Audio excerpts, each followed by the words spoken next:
উনি দেশকে যে সংস্কারের কথা বলছেন সেই সংস্কারের যে নমুনা আমরা দেখতে পাচ্ছি, নিজস্ব একটি দল করে সেই দল সেই পুরানো সংস্কৃতিতে চলে যাচ্ছেন।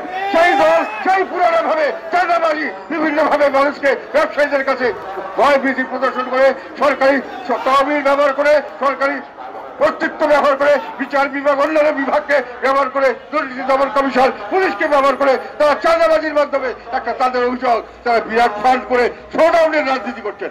তাহলে কি রাজনীতি দল আপনি উপহার দিচ্ছেন আমাদের? আর কি রাজনীতি করবেন? সংস্কার করছেন একটা কি সংস্কার? যে সংস্কার হলো আমরা ঐক্যমতের একটা ঐক্যমতের কমিটি করেছে, সেখানে সংস্কার করবেন। যারা সংস্কার করছেন তারা জ্ঞানীগুণী ব্যক্তি, আমরা তাদেরকে ওইরকম প্রসার করি না। কিন্তু মনে রাখতে হবে রাজনৈতিক সংস্কারের সঙ্গে দেশের মাটি মানুষের সম্পর্ক থাকতে হবে। সেখানে আর্থ সামাজিক এবং ঐতিহাসিক ঐতিহ্য এবং এগুলোর উপর ভরসা করে সামনের দিকে মানুষের ধ্যান ধারণা যারা বুঝবে তারাই সঠিক সংস্কার করতে পারবে।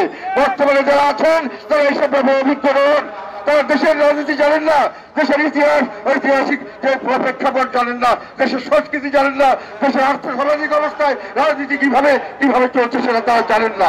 তারা কতগুলো থিওরিটিক্যাল জিনিস প্রকাশ করছেন এবং এগুলোকে নিয়ে কিছু সংখ্যক মানুষের সঙ্গে আলাপ করছেন।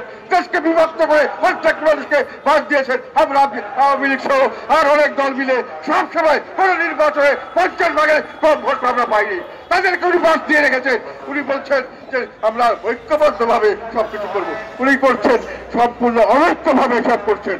কাজে আমরা বলতে চাই আজকে আমাদের ঘোষণা হলো আমরা বর্তমান তত্ত্বাবধায়ক সরকারের প্রধান ডক্টর মোহাম্মদ ইউনূসকে আমরা সম্মান করব।